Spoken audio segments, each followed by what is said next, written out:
Alright, now let's move on to our next topic, lipids. Lipids are a diverse group of biological molecules that share one key characteristic, which is they all are insoluble in water. This group includes substances like fats, for example, triglycerides, as well as oils, phospholipids, and steroids. Now, if you take a look at the image here, you'll see a 3D model of a lipid bilayer, a crucial structure found in all cell membranes. Notice how it's made up of many small, spherical units. Each of these units has a blue head and a white tail. These blue heads are hydrophilic, meaning they are attracted to water, and they face outward toward the watery environment both inside and outside the cell.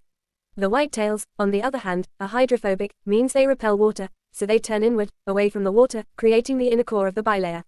This arrangement of heads out and tails in is what forms the strong, flexible barrier of the cell membrane, allowing it to control what enters and leaves the cell. When we talk about lipids, just know that they are an essential class of biological molecules. They include both fats and oils. Fats are found in a solid state, while oils exist in a liquid state at room temperature.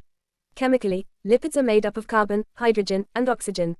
Each lipid molecule is composed of 3 fatty acid chains joined to a single glycerol molecule, a structure you'll often see in diagrams of lipid formation. One of the most important functions of lipids is in building cell membranes. They not only make up the outer cell membrane but are also found in internal membranes, like the nuclear membrane. Inside the cell, lipids are also stored in the cytoplasm as lipid droplets, which serve as a valuable energy reserve for the body. So, we'll use triglycerides as our primary example to understand the structure of lipids.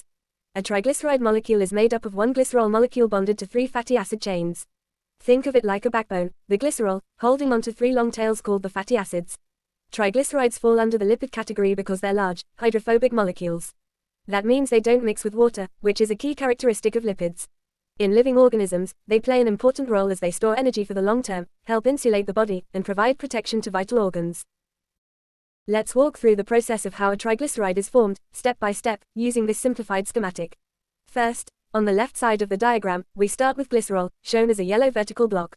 Glycerol is a molecule made up of 3 carbon atoms, and each of these carbons carries a hydroxyl group, which is the OH part.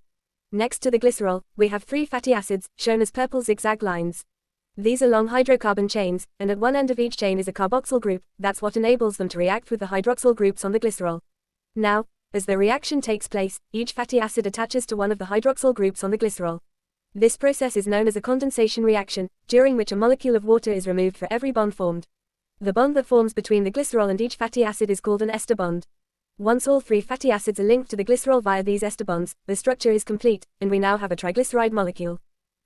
To keep it simple, let's break down the detailed chemical structure involved in forming a triglyceride. We start with glycerol, which has 3 hydroxyl groups. Then we add 3 fatty acids, each with a carboxyl group and a long hydrocarbon tail shown as R1, R2, and R3.